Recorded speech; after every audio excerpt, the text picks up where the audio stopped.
Hello everybody, my name is Rachel and welcome to my channel Colonati. Today I want to talk to you about two science fiction novels by Everina Maxwell, Winter's Orbit, which came out in 2021, and its companion novel Ocean's Echo, which came out recently in 2022. These two books are not really heavily related.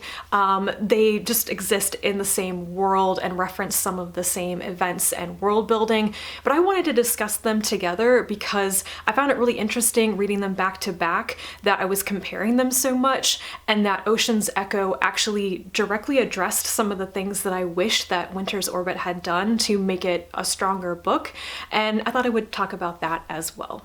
So let's talk about genre first. How would I describe these books and this world?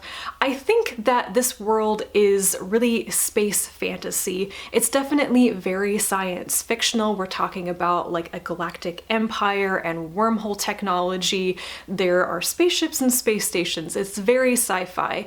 At the same time, there are some really important elements to the world that seem a little bit more fantastical or magical to me. Things like the remnants, which are like ancient alien technology that has a strange effect on people, and then things like architects and readers, or like mind control and telepathy from the second book. So I would categorize these as space fantasy, but it definitely has enough of that sci-fi feel for people who really want that.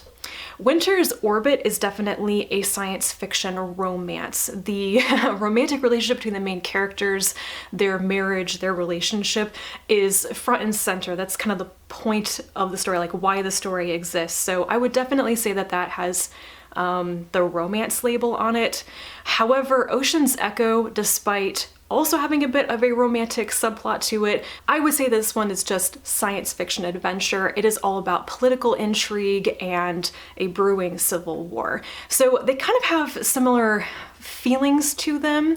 Definitely the same recognizable world, but one has much more of a focus on romance than the other one does. What are these two books actually about, and what did I think about them? So Winter's Orbit is about two men who are forced into a hastily arranged marriage for political reasons, basically as the last marriage that has to be made for a very important treaty to be renewed. Spoiler, it doesn't go very well. It doesn't work, and they have to find out why. So Kiem is related to the emperor of this like space empire, and Janin is from an important family of one of like the 7 planets of the empire. He was previously married to a man also related to Kiem and the emperor, but his husband died in an accident, and he has to marry somebody else from the emperor's family immediately, and that is why Kiem is called in as like apparently the only person who can do that. Kiem is a bit of a semi-reformed party boy, and Janin is a very duty-bound person. His personality is much more like shut down and closed off. He's a much quieter person, whereas Kiem is the life of the party. He is very sociable, very extroverted, loves being around people and talking to them. The complication to this, of course, is the mysterious circumstances of Janin's previous husband's death. There's a big mystery for them to solve. And the fact that Janin is the victim of physical and emotional abuse from his former spouse, which is something that he has never confided in anybody about, and it is the major complication for the story and how he interacts with Kiem, and bringing that to light is very important to this story. So I really enjoyed the interactions in this, the mystery of this story. I loved Kiem. He was just this happy ray of sunshine, and one of those people who has some really great strengths that are usually presented as weaknesses. He doesn't necessarily believe in himself. He's just out to have fun. And then he comes to realize more and more over the book that he can get things done. And the way that he interacts with Janin, they really complement each other's strengths and weaknesses, just with their personalities being different and their expertises being different as well. So I really enjoyed the two of these together, and I really liked just reading about a character like Kiem. I think it's a bit rarer in the stories that I read. So I was very on board with their relationship. I very much much wanted to see them getting to know each other and having their happily ever after and solving everything in the Empire. Like, it was very fun that all of these problems came down to two people poking around, trying to investigate something, and they could actually like change the entire Empire and how things are done based on their actions. It's a little bit unbelievable, but I was willing to suspend my disbelief just because I enjoyed the story so much. However, this does lead me to my critique of this novel, actually. I think, so like the first thing I want to say about this is I am aware this book has its origins as fanfic. It's actually original fan fiction that I think was first put out on AO3. So I don't believe it's fan fiction of another like media property. It is an original story, and it has been like reworked and published traditionally. So I didn't know this when I was reading the book, but I had this feeling. I was like, the story beats in this, the tropes that it's using, the way that it's written, this just feels different. It feels like fan fiction. I want to be very clear, I'm not bashing fan fiction, and I'm not bashing like the roots of this book in fan fiction. I just think that it gives the overall story structure, the story beats, the character development, the interactions, it gives them this particular feel. It is definitely dealing with tropes that are very common in fan fiction, and I think a writing style that is pretty distinctive to fan fiction. And it is extremely reliant on the miscommunication trope. And I was very, very frustrated with this. Certainly, I think you can argue that there are reasons why the characters don't end up talking to each other for a very long time.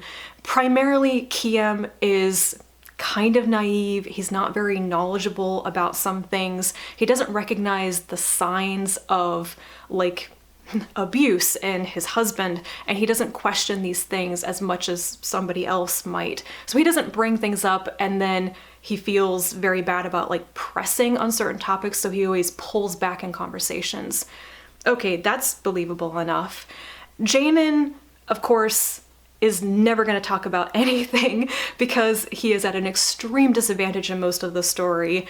He is the victim of abuse. He's still behaving as if he is going to be abused, and he has no power in his relationship. He has absolutely no power in his marriage, and he has no support system because he's been completely cut off from his own people, his own planet, and his family. So it's a very difficult situation. He's not going to rock the boat. But at the same time, I felt like these two actually kind of understood each other, and at a certain point, it would have been relatively safe for them to say, we're just going to sit here and have a heart-to-heart for 30 minutes. And that would have solved so much of the angst and the miscommunication and the misunderstandings in this story. I don't really like miscommunication as the basis for a plot, especially when it drags a plot out for a very long time. I think also that this book, when you view it as a romance, what I wanted to see from the characters was a real development of their feelings for each other. And I think that got kind of swamped by all of the action and the political stuff going on, which I enjoyed very much. But I think it would have been a much stronger story and a much better like relationship development if we had seen these characters talk to each other at one point, maybe halfway through the book, and suddenly switch gears and really team up. I wanted to see them working together because, like I said, they really complement each other well. If they had been communicating, they would have been 1,000 times more efficient at dealing with their problems. And I think working together and seeing each other in a different way as they're working together would have been a much better way to show them falling in love and learning to trust each other and being happy in the end. So I hope that makes sense. What I really wanted from this book was just less miscommunication, have people talk to each other more. Aside from that, it was extremely readable. It was like one more page, one more chapter, please. I just gobbled this book down. So that's why I really enjoyed it and why I would recommend it. It was just a really, really good time. And it made me extremely excited about the second book. And I'm glad that I went straight into Ocean's Echo because surprisingly, it did actually do what I wanted from the first book. So let's talk about Ocean's Echo now. This book takes place in a different empire and with different characters. We follow Surratt, who is pretty like low-level officer in the military, and then Tenal, who comes from a well-to-do, politically connected family, and he is forcibly conscripted by his aunt into the military for some reasons. So in this place, the people have kind of illegally used alien remnant technology to modify people to create what are called architects and readers. Architects can like mind control people, they can compel people to do things, and the readers can, of course, read people's thoughts. It is apparently very bad to be a reader and okay to be an architect. I don't completely understand this, but some of it is actually discussed later on in the story. Surratt is a very, very strong architect, but he's mostly kept that on the down low, so he's never really taken advantage of that in the military. Tenal is a very strong reader. He is kind of using his abilities in a way that he should not. He's completely out of control. He's also very much like this very sociable party boy, and his aunt, completely fed up with his behavior and what he's been doing kind of illegally with his abilities, does conscript him into the military, where he will be forcibly synced with an architect who will compel him to do things. And that architect is Surratt. However, Surratt looks at the situation just like Tenal does and says, wow, this is really unethical and I don't understand why are they doing that? Why us? Why here? This does not add up. Something very fishy is going on. So he absolutely refuses to sync with Tenal. Instead, they get embroiled in a big conspiracy about neuromodding people and a possible civil war, as some other general wants to take control of this empire, and it just like the plot explodes at about the 50-60% mark. It was crazy. I really enjoyed the plot of this. Just the intrigue, the conspiracy, unraveling the chain of events. It was really, really interesting. And like I mentioned before, there is a romantic subplot here. You just know that Surratt and Tenal, they like each other, or they're attracted to each other.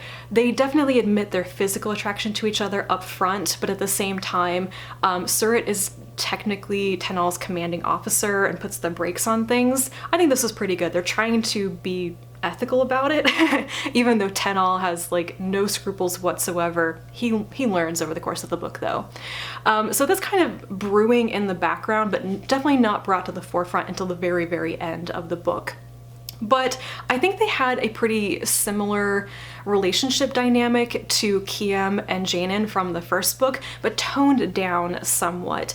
Surratt got more of that duty and honor sort of feeling that Jaynin had, and yet at the same time, he's a bit of a free thinker. He actually will think things through and go, this is not right, I will say no, whereas Jaynin would never say no. So I liked that very much, and Tenal very much thinks he's out of control. I think that he has like undiagnosed mental health issues essentially, and has never been fully supported in understanding himself and what's going on in his own head. And I really liked seeing his evolution over the course of the book, as basically his relationship with Surratt helps him control himself better. To understand like what he is actually good at and what he could do with the rest of his life.